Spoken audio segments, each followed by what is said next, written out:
Get out! Hello tankers and tankettes. One of my older replays today, I've actually discovered a whole bunch of replay files that I thought I'd deleted or just lost, but no, I found them. So you'll get treated to a few more of my older replays, and this one is from .83, and it's the derp Sherman, and it's the pre-nerf derp Sherman, and I'm top tier, so this could be fun. Now, yes, these were a bit overpowered, and you know, you fire heat shells. You've got basically the punch of a heavy tank with the mobility of a medium tank, and it's kind of overpowered. But I think it was a bit less overpowered at tier 6 than it was at, say, tier 3 and 4 with the tank destroyers that use the derps. But yeah, I thoroughly enjoyed my time, even though I felt quite troll sometimes. And as you see, I wasn't actually... It's not like I was loading all heat shells. 12 is still a relatively high amount considering the number of premium shells I generally carry on my tanks. But it's not like I was just spamming gold left, right and centre. And I did actually find that the normal HE shells on this were quite effective at times too. In fact, if I went back and bought the EZ8 or even the Sherman Jumbo, I may well still use this gun because it scales up well against higher tiers. You're sort of guaranteed of doing damage to higher tier tanks, even if it's not necessarily that reliable in terms of numbers. This is the downside of using the derp guns. They weren't very accurate, and bear in mind this is pre 8.6, so of course I don't have those accuracy buffs helping me out here. So yeah, I'm backing up this KV1. He's got more armor than I do, but I've packed nearly as much punch as he does. Now this is a waste of a premium shell, definitely. I did not need it for that guy, but that was a risky shot at that range anyway, because yeah, the accuracy of this thing means that it was unlikely to hit, but it did. I got lucky there. It could have just been a waste of another heat shell. And as I've said, it's not like I was carrying massive numbers of them. Anyway, they're an artillery down, and I'm being quite cautious because the EZ8 doesn't exactly have much armour. I did bounce one shot already, but that was at an auto-bounce angle. So basically, I don't want to get hit if I can possibly help it. So, can I get out? Oh, no. See, I don't know why I looked away. I knew that guy was going to come through. And I just looked away, and yeah. Well, this is where it's a bit unfair that I've got a derp shell. Although, that was just plain stupid. So that was a waste of a shell, putting it right in his tracks. Yeah. Anyway. This is, you know, I was probably playing less well at this stage of the game, and this is only about 6 months ago, but I've definitely improved in that time. Well, this is still going to be an entertaining match, I hope. So there we go, I finished him off with regular HE derp shells. Unfortunately, the game is kind of looking a bit dicey. The other side of the map was not really contested. We kind of got a... I don't know. It's hard to tell what's going on when you can't really see what's happening yourself directly. And not having the Locatan's minimap information, which I'm kind of used to these days. It seems weird that I managed to play it all this time without, and that probably has helped my gameplay quite a lot actually, but I managed without somehow. Anyway, I have got Churchill 3 to deal with, and surprise Cromwell. Okay, got a derp shell loaded fortunately.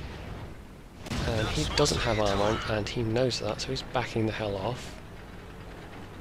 And I'm just gonna try and... No, I didn't quite finish him, unfortunately. Now, that Churchill 3 is bad news. He's got a very good rate of fire, and I don't want to sit and... You know, with my reload time, that missed. I don't want to sit and slug it out with the Churchill 3, because he's going to own me so hard. So, this is where I use my mobility to get the hell out of there. And I can see where that Cromwell's going. I don't know why.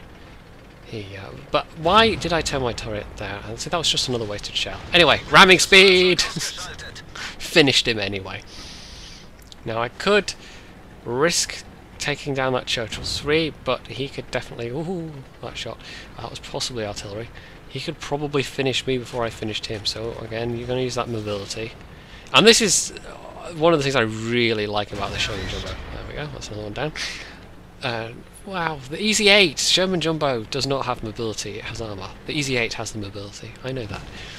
I've never actually played the Jumbo, I should say. I probably will at some point, but I sold the Easy 8 in order to make room in my garage. I did actually elite it, so I have the Sherman Jumbo and the T20 unlocked. I just have never bought either of them.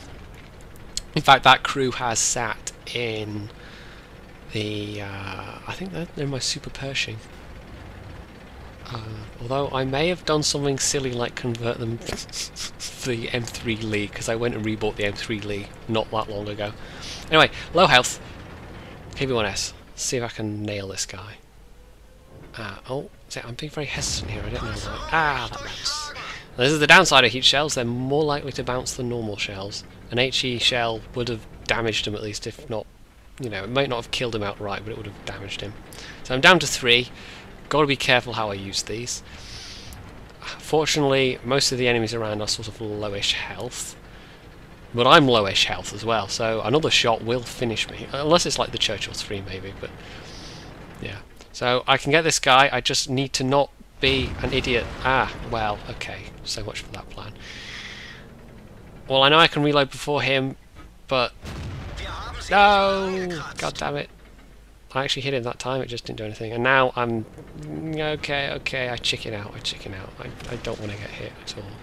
Now, I think he might have fired there. I don't know if I noticed it at the time, because I was being... I think I did. I think I realised. So then do this. Fortunately, it hits the top of his turret, because I was aiming at his gun mantle up there. If it actually had hit his gun mantle, that would have been... well, the SU-100 would have died, and this might have gone differently if the SU-100 had died at that point. My tank is, at this point, looking full of holes. It's, you know, I'm driving a Swiss cheese tank. The Easy 8 definitely trades, you know, the difference between the Easy 8 and the Sherman Jumbo is all in terms of armour and mobility, so there's quite a nice kind of clear choice between the two. I thought one of those occasions, the SU-100 and the Churchill 3 sort of simultaneously killing each other. I thought that was quite funny. Whee! They do make good ramps, those.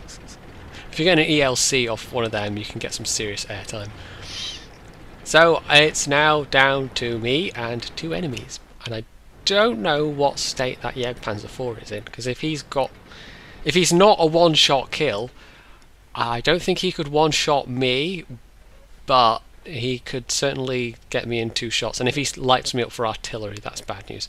So I know where he was last. I know he was on the 9-0 line, and I'm thinking he will probably come from that direction, and I'm relying on my mobility here, because if he comes around a corner, he's a tank destroyer, he has to be able to sort of turn all the way to be able to fire at me. And if he comes out in front of me, hopefully I can get the drop on him and nail him before he can shoot at me. If he comes from behind, he'll be turning the corner and I can whiz around the corner in front of me. Aha, there he is. Okay, run. He's gonna... yeah, he's coming round. Okay, am I gonna risk this? No, apparently not. Chicken! Jedi, you chicken, you wuss, you pansy.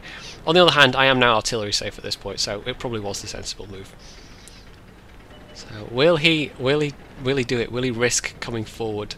Will he come around the corner? And this guy, I don't think there's much else he could have done. When you're in a tank destroyer in this situation, yep, there we go. It might seem silly that he would just drive forward like that, but what else could he have done but try? If you're in that situation, in a tank destroyer versus a tank with a turret, and you've got to come around a corner at them, chances are the tank destroyer's going to come off worse. You know, the situation where you're both kind of one-shottable. Anyway, he was actually very nice about it. He said, "Good game," and it's quite nice when you get somebody who praises you. So we're down to the last. It's mano a mano now. It's who fires first, who loses their nerve. Oh, there we go, and Bam. Radley-Walters medal. Hooray! Could you do this with a derp Sherman these days? An easy 8? I don't know. Maybe. Even with the nerfed heat shells, you might be able to pull it off. Because the places, you know, with the accuracy changes, the places I was shooting at, I think you could still do it. It would cost you more because the shells are more expensive. But the accuracy changes would help you. So, yeah, you could still have a game like that with the derp, I reckon.